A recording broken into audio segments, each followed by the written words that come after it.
স্লোগানে মুখর চারপাশ। চট্টগ্রাম কক্সবাজার মহাসড়কে চকরিয়া মাতামুহুরী সেতুর দুপাশে রশি দিয়ে ব্যারিকেড দিয়ে মিছিল ও বিক্ষোভ করেন শিক্ষার্থীসহ স্থানীয়রা। শুধুমাত্র অ্যাম্বুলেন্স ছাড়া যেতে দেওয়া হয়নি কোনো যানবাহন। চট্টগ্রাম কক্সবাজার মহাসড়ক 6 লেনে উন্নীত করার দাবিতে 3 ঘণ্টা ব্লকেট কর্মসূচি পালন করা হয়। চট্টগ্রাম কক্সবাজার হাইওয়েতে যতগুলো মানুষ মারা গেছে বেশিরভাগই রুট অ্যাক্সিডেন্টে। কেরানীহাট সাতকানিয়া থেকে দিয়ে কক্সবাজার পর্যন্ত এখানে এটা হচ্ছে একদম সংকুচিত, অনেক বলতে গেলে এটা গ্রামের রোডের মতো, এই বিশ্ব রোড। এটা ব্যারিকেডের কারণে মহাসড়কের দুপাশে দীর্ঘ যানজটে ভোগান্তিতে পড়েন যাত্রী ও চালকরা। অনেকে পায়ে হেঁটেই গন্তব্যের উদ্দেশ্যে রওনা দেন। এতে দুর্ভোগের পর ভুক্তভোগী যাত্রীরাও বলছেন দ্রুত 6 লেনে উন্নীত করা হোক এই মহাসড়ক। প্রতিদিন এখানে মানুষ নিহত হচ্ছে, প্রাণ যাচ্ছে, পঙ্গু হচ্ছে।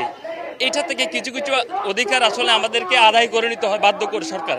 আমাদের এলাকায় অবশ্যই চ্যালেঞ্জ লাগবে।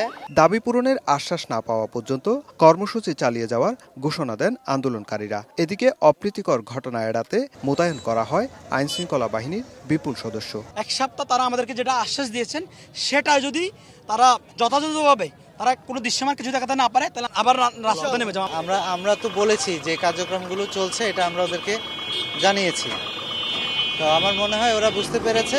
একই দাবিতে চট্টগ্রামের সাতকানিয়া, কেরানীহাট, লোহাগাড়া সহ বিভিন্ন স্থানে সড়ক অবরোধ করেন এলাকাবাসী। পরে আইনশৃঙ্খলা বাহিনীর সদস্যদের আশ্বাসে মহাসড়ক থেকে সরে গেলে যান চলাচল স্বাভাবিক হয়।